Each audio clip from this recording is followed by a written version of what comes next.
Hollywood, it's time now for... Johnny Dollar. Johnny, this is Fritz Melchior at Star Mutual. Fritz, I can't think of anybody I'd rather hear from. What? Every insurance case you've called me on has put a lot of dough in my pocket. Well, now, And Johnny... it just happens that right now I can use a few extra bucks. Quite a few. So what's the deal? Well, as a matter of fact, I hadn't thought in terms of any fee on this one. Oh. But of course, we'll pay whatever expenses you may incur. Oh? You, trust me with my expense account, Fritz? Are you kidding? Of course not. Okay, then, now that we understand each other, what's the problem? Or rather, who's the problem? John Wakefield Edwards. Ever hear of him? No, I can't say that I have. Retired businessman. Leather goods, I think it was. He lives just outside of Albany, New York. So what's happened to him? Well, nothing that I know of. But he has a lot of insurance with it, including a straight life policy worth $155,000. How old is he, Fritz? In his late 60s. Married? His wife died, 3 or 4 years ago. Then who's the beneficiary? His adopted daughter, Marilyn. And how old is she? In her late 20s. She's a very attractive girl, I understand. Then who cares about a fee? Fritz, I'll take the assignment. Easy, Johnny. You probably won't even see her. Oh, why not? But she lives and works over in Troy. Well, what's happened to the old man? Well, he called me a few minutes ago and asked, or rather demanded, that I send you over to see him immediately. Yeah, why? He wouldn't say. What he did say, though, just before he hung up, is that under no circumstances are you to let her know that you're coming. Meaning Marilyn? I would assume so. I wonder. So do I, Johnny. So if I were you, I'd hop on over there. Tonight? Well, first thing in the morning? Okay, Fritz, we'll do.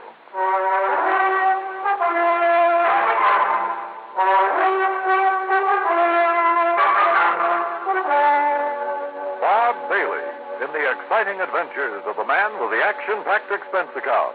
America's fabulous freelance insurance investigator. Yours truly, Johnny Dollar.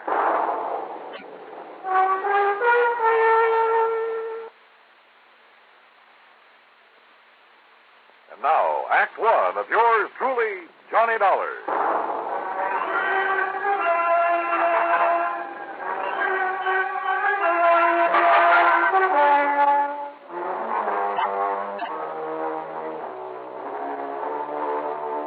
Expense account submitted by Special Investigator Johnny Dollar to the Star Mutual Insurance Company, Home Office, Hartford, Connecticut. Following is an account of expenses incurred during my investigation of the hair-raising matter.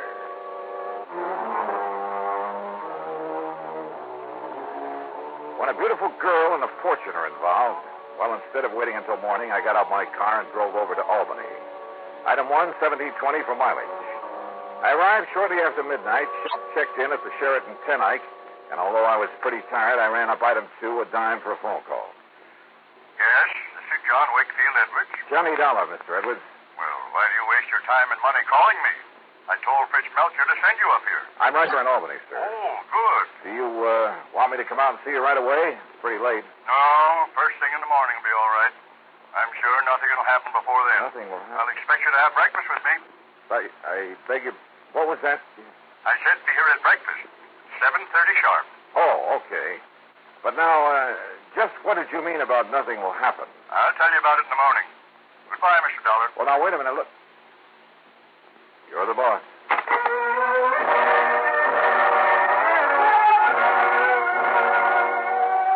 Why, oh, why didn't I call him back? Demand to know what it was that he was expecting to happen.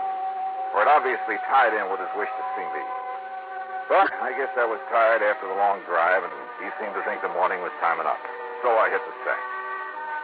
Early in the morning, some coffee sent up to my room, and then the hotel bill came to $9 even. That's item 3.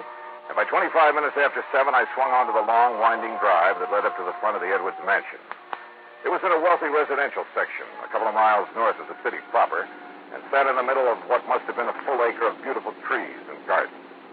As I approached the house, I noticed a car parked out front, a sleek, new little sports job. The door was open, and the good-looking chick got out of it and was just about to climb in. As I pulled her up to a stop, she stood there looking at me questioningly.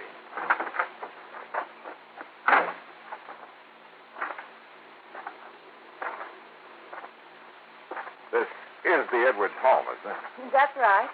You want to see somebody? Why, yes. As a matter of fact, Mr. Edwards sent for me. Oh, really? Are you an old friend of his?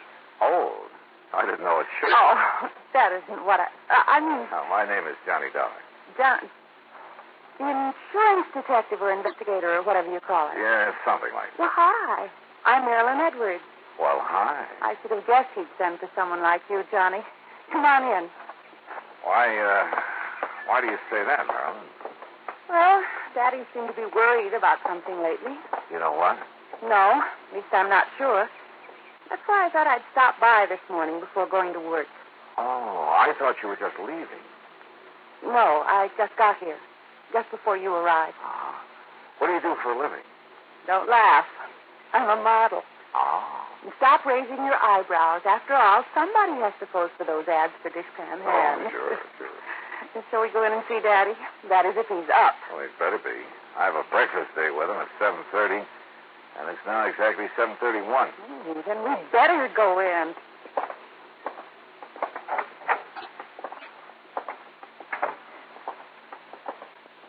Hi, Daddy. Daddy? Durkin? Durkin! I hear you. Your foster father hasn't come down yet. Johnny, this is Durkin, Daddy's housekeeper. Now, what is breakfast prompt at 7:30, and I ring the bell, and he don't come down for it. Durkin, stop it. Stop it! There now. That's the third time. Third time? Daddy, not punctual? I think I'd better go up and see. I'll go with you. I heard his alarm clock go off 3/4 of an hour ago, so there's just no excuse.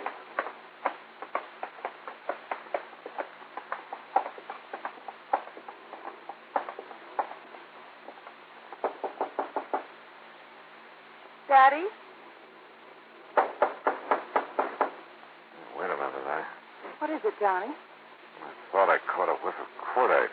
Cordite? But no, I guess not. Daddy? Johnny? Johnny! Oh, no! I'm afraid so, Marilyn. He's dead.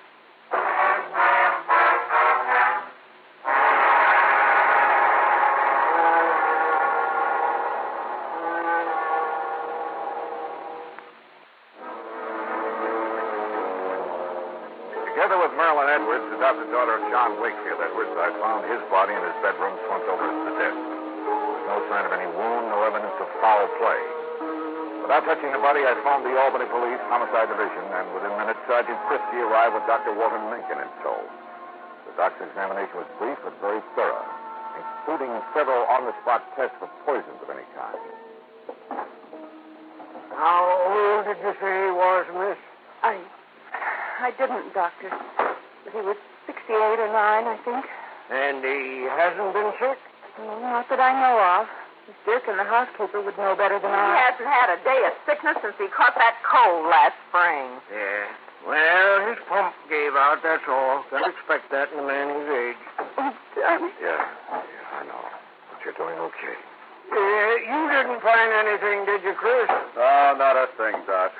Why they bothered to call us in instead of his own doctor? Yes. Of course, if you folks want, I can order an autopsy. Oh, no. That would be terrible. And down it goes to natural causes.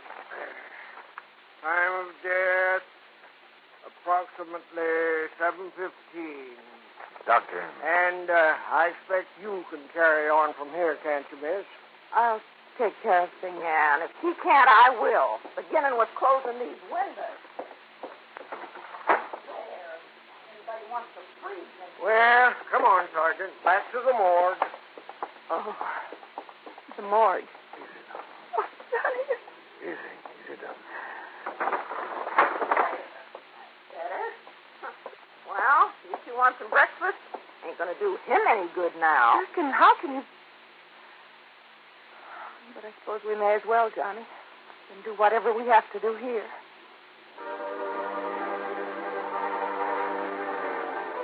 There was something mighty wrong here, yet I couldn't put my finger on it.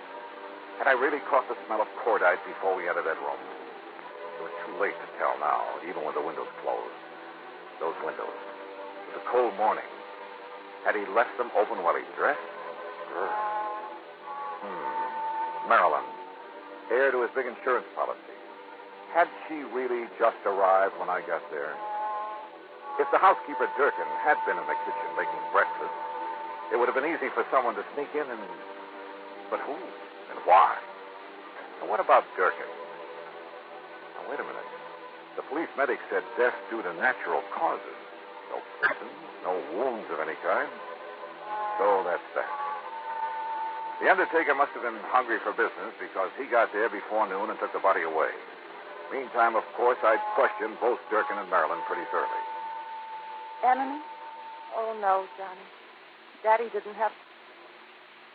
Johnny, you keep talking as though you think he might have been murdered. Does anyone beside you benefit from his death, Marilyn? That's a horrid thing to say. I do. Durkin, what are you doing snooping around this way? Well, it's as much my affair as yours now that Mr. Edwards is gone. What do you mean by that, Durkin? I mean the money he left me in his will. And the codicil in his will, it says Marilyn's got to share the insurance with me if she collects. Durkin. What do you mean by that? Oh, everybody knows her and her father, her foster father, ain't been getting along too good ever since she decided to get out and earn her own living, or tried to. I've been getting along all right. Sure, sure. And all the attention you've been giving your dear daddy these last couple of years. Why, today's the first time you've been in this house, and... That doesn't mean that Daddy and I haven't... Durkin, we wish to be left alone.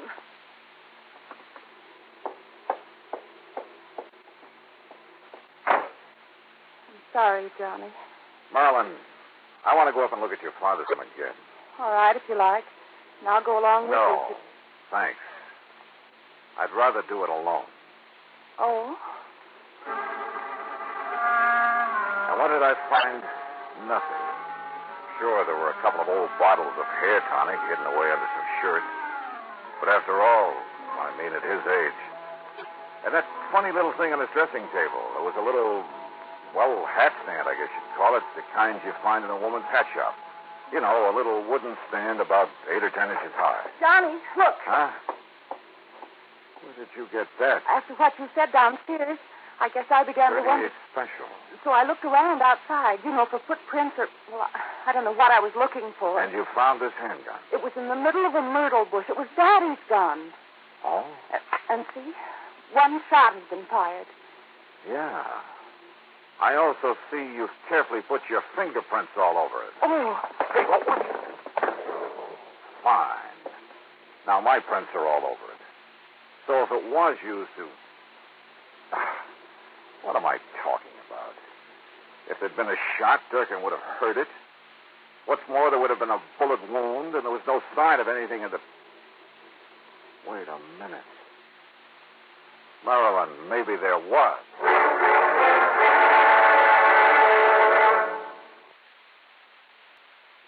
And now, Act 3 of yours truly, Johnny Dollar and the hair-raising matter.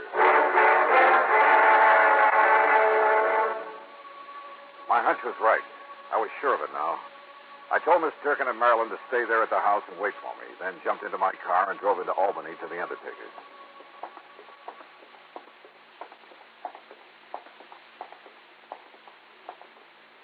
Here we are, Mr. Dollar. The embalming room is right here. Though I must confess we haven't had opportunity to prepare Mr. Edwards' body yet. Good. We've been rather rushed all day. Yeah, sure. Now, where is he? Right over. Oh, yes. Here we are. Was he a relative of yours? No. Just... Wait a minute. What are you doing? Just, trying to make sure that a crazy hunch I had is... Look here now. Are you trying to pull his hair out? No. Off. What? I think. Now, look here, young man. Look. Do you see what I'm trying to do here? What? Yeah. Good heavens, I can't believe it. We would never have noticed it. I don't think anybody would have. But it's a hairpiece, all right. Just big enough to cover a small bald spot. It matches the rest of his hair so perfectly. Hey, you got some kind of a solvent? I don't want to have to rip it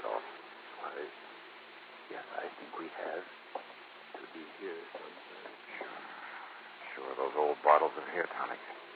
Probably hadn't used them in years.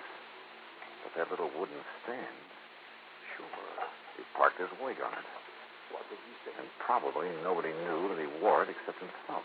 And somebody very close to him. Here, Mr. Dollar. Here, this will remove the toupee without damaging it. Yeah, good. But I don't understand why you want to take it.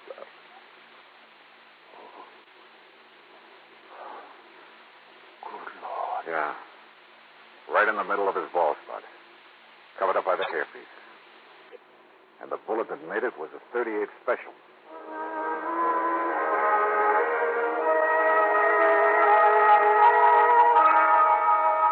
Marilyn, you say you didn't get here this morning until I did. Yes, Johnny? You're sure? Yes, Johnny. Run up to his room again. Where's Durkin? The kitchen, I guess. Johnny, you have a funny look. I mean... Yeah, come on. I'll tell you this much. Your father was murdered, all right. You sure of that? Yes, you bet I am. Now, look here, on his dressing table. You know what this is? Of course. It's a little hat stand I used when I was a kid. What's it doing here? I don't know. Funny. I never really noticed it before. How long did Daddy wear a toupee, Marilyn? A what? Toupee, a hairpiece. Oh, never. He was always very proud of his hair. You're sure about that? Of course I am. For a long time, he always used to smell of hair tonic when he came downstairs Well, in it the just morning. happens that you're wrong. What? A small, very well-made hairpiece covered the bald spot where he was shot this morning. With this .38 you say you found outside. But I did. Honestly. All right, I believe you. In spite of the way you covered up any fingerprints that may have been on it. You did too, Johnny. Yeah, that's right. Now listen. That leaves only one person who could have known about the hairpiece, have killed him, and then covered up the bullet wound with it. I knew I'd smelled burnt gunpowder when we first came up here. Johnny, do you think that... Yeah, but to prove it, well, I've got to try a bluff. Yeah, see if I can bluff her. I can't believe it. Yet with him dead, she'd have money, more money Hold than... it, Marilyn. Well, Durkin? So you're back. Where you been, anyway? Checking up on something. Something I should have suspected last night when I talked to Mr. Edwards on the phone. What do you mean, Johnny? Line clicks. That meant somebody was listening in on the phone downstairs. Don't look at me. I didn't even know you called him last night. I was in bed asleep. Were you, Durkin? What I was just checking on at police headquarters... Police headquarters? Yeah, was a set of fingerprints I found on a glass you'd been using in the kitchen. What? I wanted to compare them with some prints I found on this gun. Well, that's Mr. Edwards' gun. The one you used to kill him? That's a lie. Is it the fingerprints match? No, that's a lie. I wiped them off the Before gun. you threw it out the window? Yes. Then opened the other windows to let the smell of powder out? Yes, I wiped them off. At least I thought I did. Okay. Let's go, then.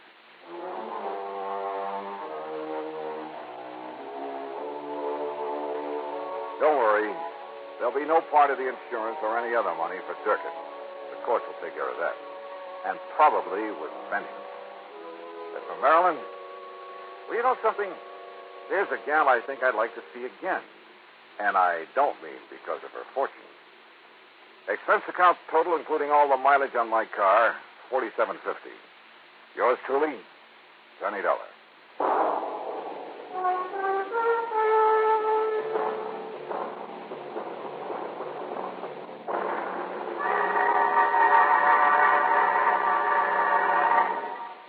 Our star will return in just a moment.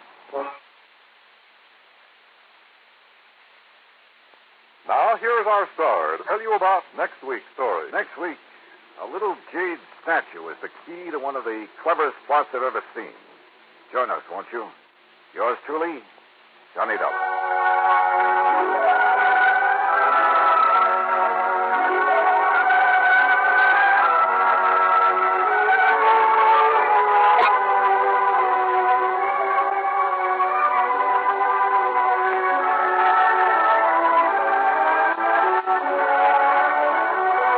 Yours truly, Johnny starring Bob Bailey, originates in Hollywood and is written, produced, and directed by Jack Johnstone. Heard in our cast were Virginia Gregg, Shirley Mitchell, Jack Edwards, Ralph Moody, Junior Matthews, and Parley Bear.